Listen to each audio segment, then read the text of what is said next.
Marcus Chen adjusted his thick winter jacket as he stepped out of his repair van into the biting December wind. Snow was already falling heavily across the mountain highway, and weather reports warned of a massive blizzard approaching within hours. As a telecommunications technician for Mountain Valley Communications, Marcus had seen his share of dangerous weather conditions, but something about today felt different.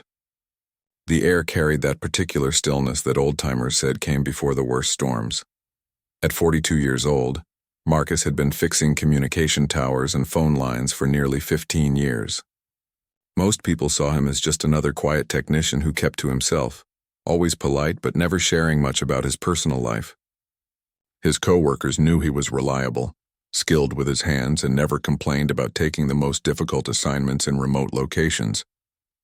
What they didn't know was that Marcus had learned these skills during 8 years as a U.S. Army communications specialist, including 2 deployments in Afghanistan where survival often depended on staying calm under pressure and making quick decisions with limited resources.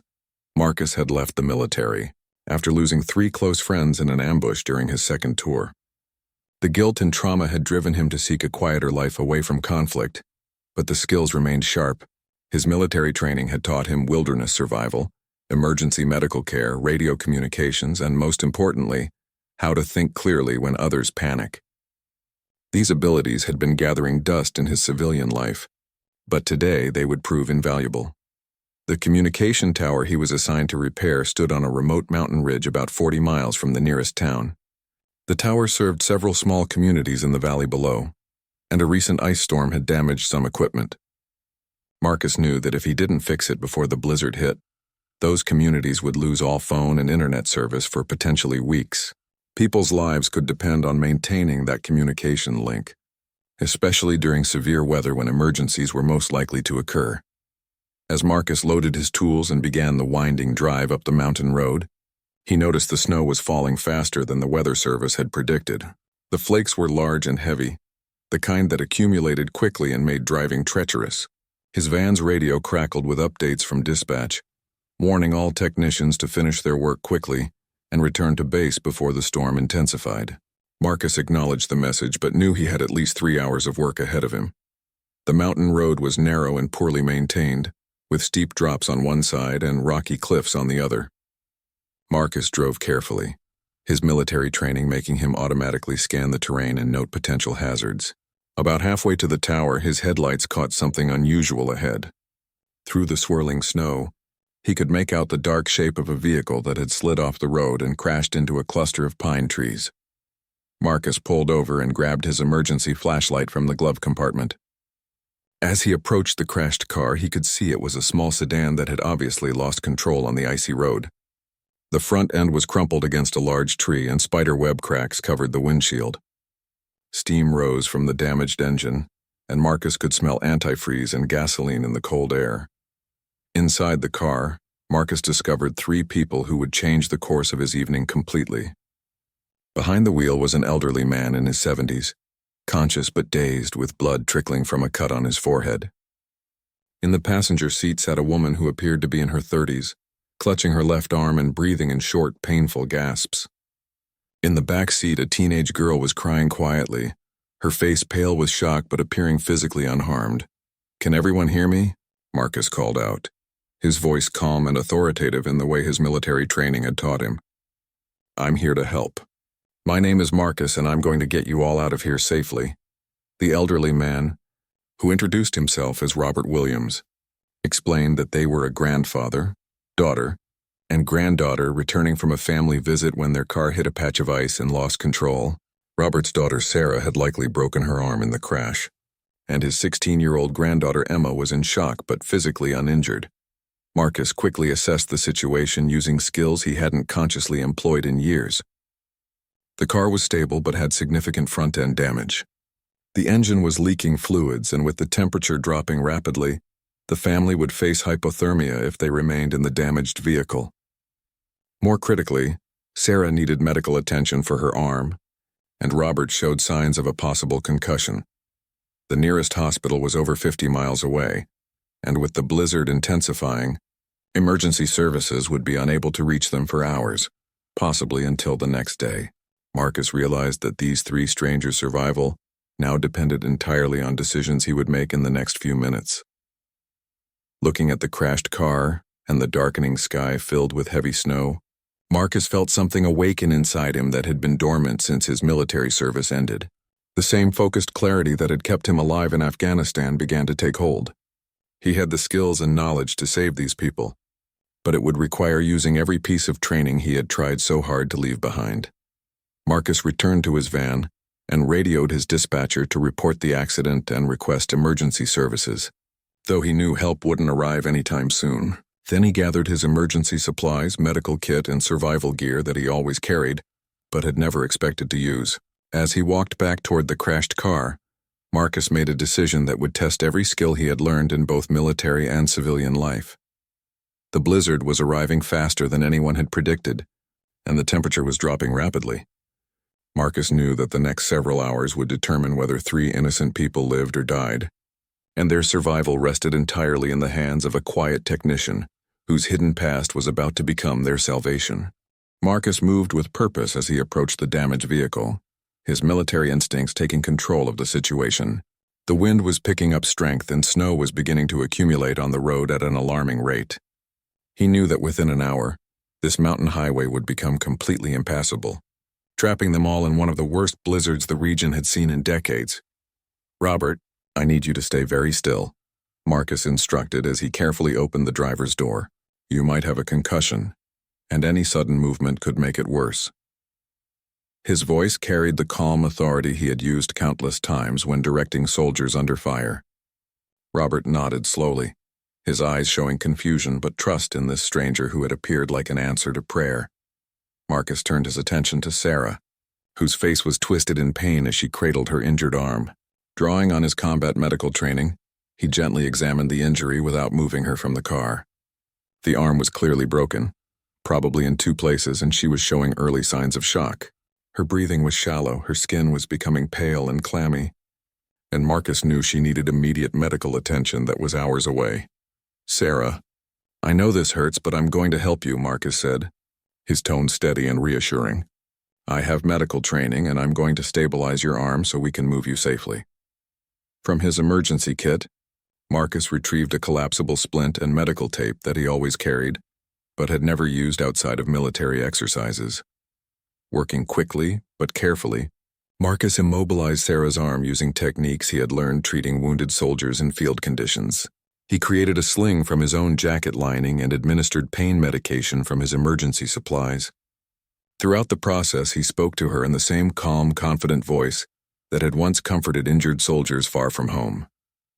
Emma, the teenage granddaughter, watched everything with wide, frightened eyes. Marcus recognized the look of someone experiencing their first real crisis, the same expression he had seen on young soldiers facing their first combat situation. "Emma, I need your help," he said, giving her a simple task to focus her mind. "Can you hold this flashlight steady while I work on your mom's arm?" Having a job to do immediately calmed Emma's nerves, just as Marcus had intended. He had learned in the military that giving people something productive to do during emergencies helped them cope with fear and feel useful rather than helpless. It was a technique that had saved lives and maintained morale in some of the darkest situations he had experienced. With Sarah's arm stabilized, Marcus faced his next critical decision. The family couldn't remain in the crashed car, which was becoming colder by the minute and offered no protection from the worsening storm. His van could provide temporary shelter, but it wasn't equipped for an extended emergency in blizzard conditions. The communication tower he was supposed to repair was still 20 miles away, but it had a small maintenance building that could offer better shelter. Marcus weighed his options using the same strategic thinking process the Army had drilled into him during countless training exercises. The maintenance building was designed to house technicians during extended repairs and had basic heating, emergency supplies, and most importantly, a powerful radio system that could reach emergency services even in severe weather conditions. "We're going to move everyone to my van first," Marcus announced. "Then we're going to drive to a shelter where we'll be safe until this storm passes." He didn't mention his concerns about Robert's potential concussion or Sarah's need for surgery on her arm. There would be time to worry about those problems once they reached safety. Moving the family from the crashed car to his van required all of Marcus's military training in casualty evacuation. He carefully extracted Robert first, supporting his weight and watching for any signs of serious head injury. Robert was unsteady on his feet but able to walk with assistance. Sarah required more careful handling due to her broken arm and shock symptoms, but Marcus managed to get her settled in the van's passenger seat. Emma proved to be remarkably resilient, helping her grandfather and staying calm despite the terrifying situation. Marcus recognized the same inner strength he had seen in some of the best soldiers he had served with. People who discovered reserves of courage they never knew they possessed when faced with genuine crisis. As they prepared to leave the accident site, Marcus made a decision that went against every safety protocol he had been taught as a civilian technician. Company policy required him to return to base immediately when severe weather threatened, and driving further up the mountain during a blizzard violated every rule in the employee handbook. But Marcus wasn't thinking like a company employee anymore. He was thinking like a soldier with a mission to complete and lives to save. The drive to the communication tower became a test of every driving skill Marcus had learned during military service. He had operated vehicles in sandstorms through enemy fire, and across terrain that barely qualified as roads. Now he applied those same skills to navigating a mountain highway that was rapidly disappearing under heavy snow and ice. The van's headlights cut through the swirling snow, revealing a road surface that was becoming increasingly treacherous with each passing minute. Marcus drove with mechanical precision, his hands steady on the wheel, his eyes constantly scanning for hazards. He had learned in Afghanistan that panic kills more people than bullets, and the same principle applied here. Steady nerves and careful planning would get them all through this crisis. Behind him, Sarah dozed fitfully under the effects of pain medication, while Robert stared out the window with the unfocused gaze of someone fighting a concussion. Emma sat quietly, occasionally asking questions about how much further they had to go. Marcus answered each question with patient optimism, never revealing his growing concern about the worsening weather conditions. As they climbed higher into the mountains, the full fury of the blizzard began to unleash itself around them. This was no ordinary snowstorm. This was the kind of weather that killed people who weren't prepared for it, the kind of storm that would be remembered for decades. Marcus realized that his hidden military past wasn't just helping him rescue 3 strangers. It was the only thing standing between them and a very real possibility of freezing to death before morning. The communication tower finally came into view through the blizzard, its red warning lights blinking like beacons of hope against the white fury of the storm. Marcus felt a surge of relief as he spotted the small maintenance building at the base of the tower, exactly where he remembered it from previous repair visits. The building was designed to shelter technicians during extended work periods, and tonight it would serve as a life-saving refuge for 4 people caught in nature's most dangerous trap. Marcus parked his van as close to the building as possible, knowing that the short walk from vehicle to door could be deadly in these conditions. The wind was now howling with tremendous force, driving snow horizontally across the landscape and creating whiteout conditions that made it impossible to see more than a few feet ahead. The temperature had plummeted to well below 0, and Marcus knew that exposed skin would freeze in minutes. "Everyone stay close together," Marcus commanded as he helped the family prepare for the dash to the building. "Hold on to each other and don't let go for any reason. If someone falls, we all stop until they're back up." His military training had taught him that in extreme conditions people survived as a group or died alone. The maintenance building was locked, but Marcus had master keys for all company facilities. His hands were numb with cold as he fumbled with the lock, feeling the weight of 3 lives depending on his ability to get them inside quickly. Behind him, Robert swayed dangerously as his concussion symptoms worsened in the extreme cold, while Sarah groaned with pain despite the medication Marcus had given her. The door finally opened, and Marcus quickly ushered everyone inside before securing it against the wind. The building was dark and cold, but it offered blessed protection from the killing wind and snow. Marcus immediately began implementing survival protocols he had learned during winter warfare training in Alaska, procedures designed to keep soldiers alive in conditions exactly like these. The maintenance building was better equipped than Marcus had dared hope. There was a small propane heater, emergency food supplies, basic medical equipment, and most importantly, a backup power generator that could run the heating system and communication equipment. Marcus had the heater running within minutes, and the small space began to warm quickly. "Emma, I need you to help me get your grandfather comfortable," Marcus instructed, once again giving the teenager a task to keep her focused and useful. Together, they created a makeshift bed using emergency blankets and cushions from folding chairs. Robert was showing more severe signs of head injury, including confusion and difficulty staying awake, symptoms that worried Marcus greatly. Sarah's condition was also deteriorating. Her broken arm was causing increasing pain, and Marcus suspected internal injuries from the car crash that he wasn't qualified to treat. In a normal situation, both Robert and Sarah would be in an emergency room receiving professional medical care. Instead, they were trapped in a mountain storm with only a technician whose medical training was years out of date. Marcus established a communication link using the tower's emergency radio system, equipment far more powerful than anything in his van.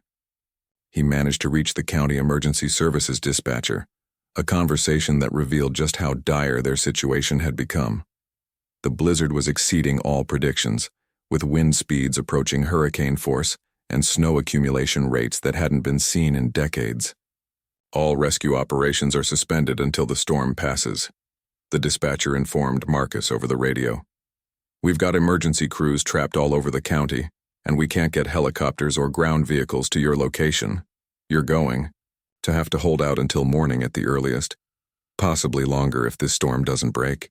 Marcus absorbed this information without letting his expression reveal his concern to the family. He had been in situations before where rescue wasn't coming, and survival depended entirely on personal resourcefulness and training. The difference was that those previous situations had involved trained soldiers, not an injured family including an elderly man with a head injury and a woman who needed surgery. "How are we doing for supplies?" Emma asked, showing the same practical thinking that Marcus had admired since the crisis began. She was proving to be remarkably mature for 16, adapting to the emergency situation with a resilience that reminded Marcus of some of the best soldiers he had served with. Marcus inventoried their resources using the systematic approach the military had taught him for assessing survival situations. They had adequate food for several days, plenty of water, sufficient fuel for the heater, and enough medical supplies to treat minor injuries. The building was structurally sound and would protect them from the storm. The main problems were Robert's deteriorating condition and Sarah's need for professional medical care. Throughout the evening, Marcus found himself drawing more heavily on his military experience than he had in years. He established a watch schedule to monitor Robert's condition, administered medication to Sarah at regular intervals, and maintained radio contact with emergency services. Most importantly, he kept everyone's spirits up by projecting the calm confidence that had once reassured soldiers facing much worse situations than this. As the hours passed and the storm continued to rage outside, Marcus began to realize that this experience was changing him in ways he hadn't expected. For years, he had tried to distance himself from his military past, viewing those skills as part of a life he wanted to forget. Tonight he was discovering that those experiences weren't a burden to escape from, but tools that could save lives when it mattered most. Emma proved to be an excellent assistant, helping Marcus monitor her grandfather's condition and keep her mother comfortable. She asked intelligent questions about first aid procedures and showed a natural aptitude for emergency care that impressed Marcus. "You'd make a good medic," he told her during one of their quiet conversations while her family slept. "Maybe I will," Emma replied thoughtfully. "After tonight, I think I understand how important it is to know how to help people when they're in trouble." She had witnessed firsthand how the right knowledge and training could mean the difference between life and death, and the experience was clearly shaping her thoughts about her future. As midnight approached and the storm showed no signs of weakening, Marcus settled in for a long night of monitoring his patients and maintaining their shelter. He knew that the hardest test was still ahead. Robert's head injury was getting worse, and Sarah needed medical attention that he couldn't provide. The next few hours would determine whether his hidden military past would be enough to keep 3 innocent people alive until professional help could reach them. The night proved to be the longest of Marcus's life since his military service ended. Every hour brought new challenges that tested skills he had hoped never to use again. Around 2 in the morning, Robert's condition took a dangerous turn. The elderly man began vomiting, a sign that his head injury was more severe than Marcus had initially assessed.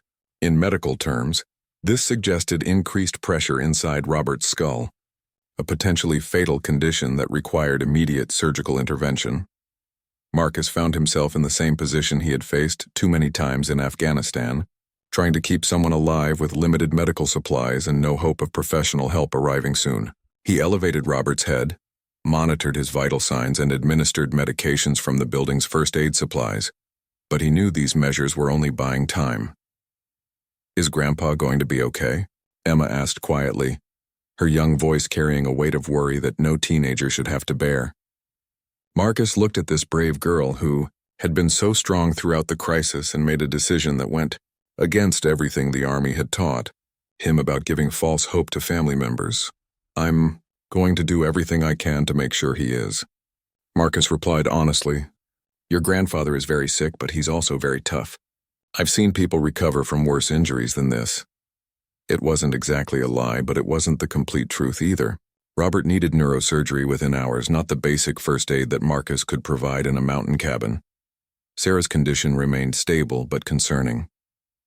Her broken arm was properly immobilized, but Marcus suspected she might have internal injuries from the car crash that were beyond his ability to diagnose or treat. She drifted in and out of sleep, occasionally waking to ask about her father and daughter with the confused concern of someone fighting both pain and medication. Around 4 in the morning, the building's propane heater began to sputter and lose efficiency. Marcus realized with growing alarm that they were running low on fuel much faster than expected. The extreme cold was forcing the heating system to work harder than designed, and at this rate, they would be without heat well before rescue could arrive. This development forced Marcus to make a decision that would have seemed impossible hours earlier. He would have to venture back out into the blizzard to retrieve additional supplies from his van, including emergency heating equipment and extra medical supplies that he hadn't brought inside initially. It was an extremely dangerous mission that could easily result in his death, leaving 3 people with no one to care for them. Marcus prepared for the journey with the same methodical precision he had used for dangerous missions in Afghanistan. He layered clothing for maximum warmth retention, secured a rope between the building and his van to prevent getting lost in the whiteout conditions, and gathered the specific supplies he needed to retrieve. Most importantly, he explained to Emma exactly what to do if he didn't return within 30 minutes. "If something happens to me out there, you need to keep the radio on and keep talking to the emergency dispatcher," Marcus instructed Emma with the same seriousness he had once used to brief soldiers before dangerous operations. "Your most important job is to keep your grandfather warm and make sure he doesn't stop breathing." "Can you do that?" Emma nodded with determination that reminded Marcus of the best soldiers he had ever served with. At 16 years old, she was being asked to take responsibility for keeping 2 seriously injured people alive, and she was accepting that challenge without complaint or self-pity. The journey to the van nearly killed Marcus. The wind had reached speeds that knocked him off his feet repeatedly, and the snow was so thick that he couldn't see the vehicle until he literally walked into it. The rope he had secured as a lifeline became his salvation, allowing him to find his way back to the building when visibility dropped to 0. Inside the van, Marcus retrieved critical supplies including a portable camping heater, additional blankets, extra food, and a more comprehensive medical kit that contained stronger pain medication and antibiotics. He also grabbed his military field manual, which contained medical procedures he hadn't referenced in years but might need before this crisis ended. The return trip to the building was even more treacherous than the outbound journey. The rope was covered with ice, making it difficult to grip, and the wind was now strong enough to lift Marcus off the ground for brief moments. He made it back to the building exhausted and partially frozen, but carrying the supplies that could mean the difference between life and death for his charges. Emma helped Marcus get the additional heating equipment operational, while he warmed up enough to function properly again. The teenager had done an excellent job monitoring her family while he was gone, checking her grandfather's breathing, and keeping her mother comfortable. Marcus realized that Emma was turning into a capable assistant, learning emergency procedures that could prove useful long after this crisis ended. With the heat problem solved and additional medical supplies available, Marcus turned his attention to Robert's worsening condition. The elderly man was slipping in and out of consciousness, showing signs that his brain injury was progressing exactly as Marcus feared it would. Using procedures from his military medical manual, Marcus began more aggressive treatment protocols, knowing that these interventions were Robert's only hope of surviving until professional help arrived. Around dawn, the radio crackled with the first encouraging news they had received since the crisis began.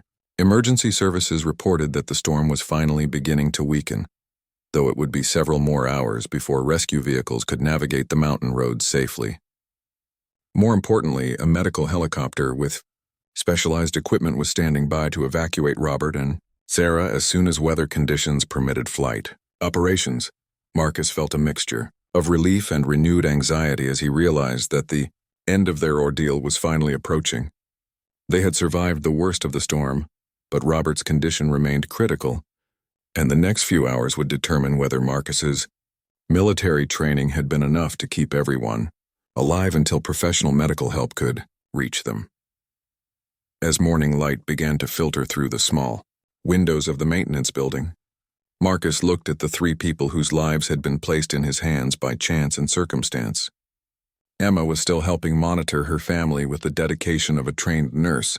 Sarah was resting more comfortably thanks to better pain medication, and Robert was holding his own despite his serious head injury. For the first time since his military service ended, Marcus felt proud of the skills that his time in the army had given him. Tonight, those abilities hadn't been used for war or conflict, but for saving innocent lives and keeping a family together during their darkest hour. The morning brought both hope and new challenges as rescue operations finally began to mobilize across the storm-ravaged region. Marcus maintained constant radio contact with emergency services, providing detailed medical updates on Robert and Sarah's conditions, while coordinating the complex logistics of getting help to their remote location. His military communications training proved invaluable as he efficiently relayed critical information, using proper medical terminology and precise location data. Robert's condition had stabilized somewhat during the early morning hours, but he remained in serious danger. Marcus had managed to control the swelling in his brain using elevation and medication, but the elderly man needed immediate neurosurgical evaluation that was still hours away. Sarah was showing signs of improvement with better pain management, though Marcus suspected internal injuries that required professional assessment. Around 9 in the morning, the radio brought news that changed everything. A specialized mountain rescue helicopter equipped with medical personnel was preparing to attempt a landing despite challenging wind conditions. However, the landing zone near the communication tower was covered with deep snow and debris from the storm, making it potentially unsafe for aircraft operations. Marcus realized that his responsibilities were expanding beyond medical care to include preparing a safe helicopter landing zone, a task that required skills he had learned during military operations in Afghanistan. He had coordinated helicopter evacuations under fire and in terrible weather conditions, and those experiences would now prove crucial for getting Robert and Sarah to the hospital they desperately needed. "Emma, I need you to take charge of monitoring your family while I prepare for the helicopter," Marcus explained, once again entrusting the teenager with responsibilities far beyond her years. "Keep talking to them, especially your grandfather. It's important that he stays awake and responsive." Working alone outside in conditions that remained extremely dangerous, Marcus began clearing the helicopter landing zone using tools from the maintenance building and his van. The work was exhausting, but his military training had conditioned him for extended physical effort in harsh environments. He marked the landing zone boundaries with emergency flares and used his radio to guide the approaching aircraft. The sound of helicopter rotors cutting through the wind was the most beautiful noise Marcus had heard since his military days, when those same sounds meant rescue was coming for wounded soldiers. The medical helicopter appeared through the clearing snow clouds like an angel of mercy, its crew prepared to provide the advanced medical care that Robert and Sarah needed. The helicopter landing was treacherous, with gusty winds making the aircraft difficult to control. Marcus used hand signals he had learned in the Army to guide the pilot to a safe touchdown, communicating wind direction and hazard information that helped prevent a crash. The medical crew praised his preparation of the landing zone, noting that without proper guidance, they might not have been able to land safely. The medical team's arrival transformed the maintenance building into an impromptu field hospital. Marcus worked alongside the paramedics and flight nurse, his military medical training allowing him to assist with advanced procedures that civilian technicians would never have been qualified to perform. His detailed notes on patient conditions, medication timing, and symptom progression proved invaluable to the medical professionals. Robert was quickly prepared for immediate transport to the regional trauma center, where a neurosurgeon was standing by to perform emergency surgery. The paramedics were impressed with Marcus's treatment of the head injury, noting that his interventions had likely prevented fatal brain swelling. "Where did you learn to manage a head injury like this?"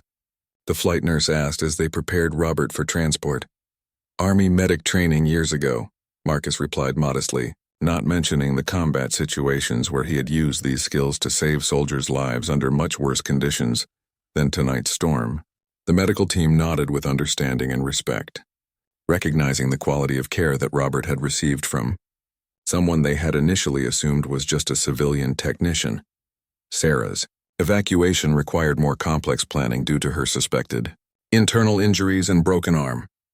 The medical team performed advanced diagnostic procedures that confirmed Marcus's suspicions about possible internal bleeding, but they also praised his stabilization of her arm fracture and his management of her shock symptoms.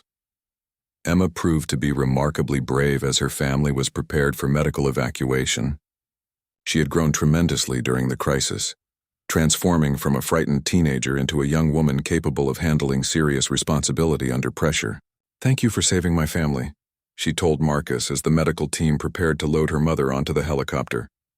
"You saved them too," Marcus replied honestly. "I couldn't have done this alone. You were the best assistant I could have asked for." It was true. Emma's help had been crucial throughout the crisis, and her calm presence had provided comfort to her injured family members when they needed it most. The helicopter's departure marked the end of the medical emergency, but Marcus's work was far from finished. He still needed to secure the maintenance building, document the incident for his company and emergency services, and arrange for recovery of the family's damaged vehicle. More importantly, he needed to process what had happened to him during the long night. As he watched the helicopter disappear into the clearing sky, Marcus realized that something fundamental had changed inside him. For years he had viewed his military experience as a burden to overcome, a collection of skills and memories that reminded him of loss and trauma. Tonight he had discovered that those same experiences were also gifts that could save lives and help people in their darkest moments. The storm was finally breaking, with patches of blue sky appearing between the clouds for the first time in nearly 24 hours.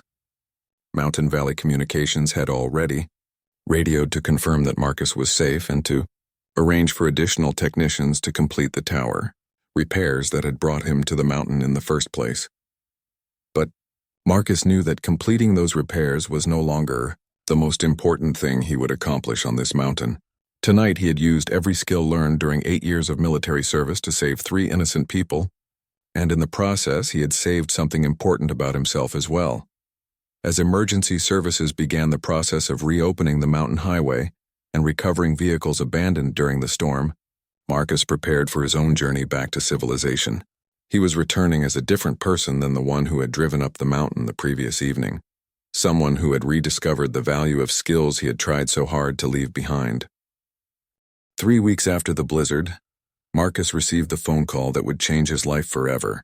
Robert Williams had made a complete recovery from his brain surgery, defying doctors' predictions and returning home with no lasting effects from his head injury. Sarah's broken arm was healing perfectly, and tests had revealed that the internal injuries Marcus suspected were actually just severe bruising that required no surgical intervention. Most remarkably, Emma had decided to pursue a career in emergency medicine, inspired by her experience during the storm. "We owe you our lives," Robert said when he called Marcus personally to express his gratitude. "The doctor said that without the medical care you provided during those critical first hours, I wouldn't have survived long enough for surgery. Sarah's arm was treated so well that she'll have full use of it again, and Emma says she learned more about helping people in one night than she had in her entire life up to that point." The regional newspaper had picked up the story of the rescue, and Marcus found himself reluctantly thrust into the spotlight as a local hero. The article detailed how a quiet communications technician had used hidden military skills to save 3 lives during one of the worst storms in regional history. Phone calls and letters poured in from grateful community members, fellow veterans, and people who wanted to share their own stories of survival and service. Mountain Valley. Communications had initially been concerned about Marcus's decision to violate company safety protocols by driving further into the storm instead of returning to base. However, the positive publicity and recognition of his heroic actions quickly changed their perspective. The company presented Marcus with their highest civilian service award and used his story and training programs to emphasize the importance of being prepared for emergency situations. More significantly, the incident had attracted attention from county emergency services, who were struggling with staffing shortages in their mountain rescue operations. They offered Marcus a position as a civilian emergency medical technician, specializing in wilderness rescue, a job that would allow him to use his military medical training and survival skills to help people in crisis situations. Marcus spent several days considering the offer, weighing his comfortable but unfulfilling life as a technician against the opportunity to return to work that would use all of his abilities and training. The decision was made easier by a visit from Emma, who had driven up to the mountain to see him while he was completing the original tower repairs that had been interrupted by the storm. That night changed everything for me, Emma told Marcus as they stood near the maintenance building where her family had been saved. I realized that I want to spend my life helping people the way you helped us. I'm going to study pre-med and specialize in emergency medicine, and someday I want to be the person who arrives when families are in trouble. Emma's determination and the obvious impact that the experience had made on her life helped Marcus understand that his own transformation was equally profound. He had spent years trying to distance himself from his military past, but the blizzard had shown him that those skills weren't just tools of war. They were abilities that could save lives, comfort the injured, and provide hope when hope seemed impossible. Marcus accepted the position with County Emergency Services, becoming part of a specialized mountain rescue team that responded to emergencies in the most remote and dangerous parts of the region. His first official rescue call came just 2 months later, when a family of hikers became trapped by an unexpected rockslide in a location that regular emergency vehicles couldn't reach. The rescue operation required many of the same skills that Marcus had used during the blizzard, including wilderness medical care, helicopter coordination, and keeping people calm under extremely stressful conditions. But this time he wasn't alone. He was part of a professional team, trained specifically for these situations, and he had official authority to make the decisions that could save lives. Over the following months, Marcus participated in dozens of rescue operations, each one confirming that he had found his true calling. He saved rock climbers trapped by equipment failures, hikers lost in wilderness areas, and drivers caught in flash floods. His military training proved valuable in every situation, but now those skills were being used to protect and serve his own community rather than fight wars in distant countries. The most rewarding aspect of his new career was the letters and visits from people he had rescued, people who credited him with giving them second chances at life. These interactions reminded Marcus daily that his decision to leave his quiet life as a technician had been the right choice, even though it meant returning to work that carried significant personal risk. Robert, Sarah, and Emma became regular correspondents, updating Marcus on their recovery and Emma's progress toward her goal of becoming a doctor. Emma sent him updates from her pre-med courses, and Marcus provided encouragement and advice based on his own medical training and field experience. A year after the blizzard, the 4 of them met for dinner at a restaurant in the valley, the first time they had all been together since the helicopter evacuation. The conversation was filled with laughter and stories, but also with a deep appreciation for the bond that had been forged during their shared crisis. I've thought a lot about that night, Sarah said, as their evening together drew to a close, about how a routine drive to visit family turned into a life-threatening emergency, and how a stranger appeared out of nowhere with exactly the skills needed to save us. Some people might call it coincidence, but I think it was something more than that. Marcus nodded thoughtfully, understanding what she meant. The blizzard had brought them together by chance, but the outcome had been determined by choices, training, and a willingness to put other people's welfare ahead of personal safety. It had been a night when ordinary people discovered extraordinary courage, and when someone running from his past learned that the experiences he wanted to forget were actually the foundation for a meaningful future. As he drove home through mountain roads that were now familiar territory for emergency response, rather than routine maintenance, Marcus reflected on how completely his life had changed since that December blizzard. He was doing work that mattered, using skills that made a difference and helping people during their worst moments. Most importantly, he had learned that military service hadn't just been about conflict and loss. It had also been about acquiring the knowledge and abilities needed to protect and serve others, skills that remained valuable long after the uniform was put away.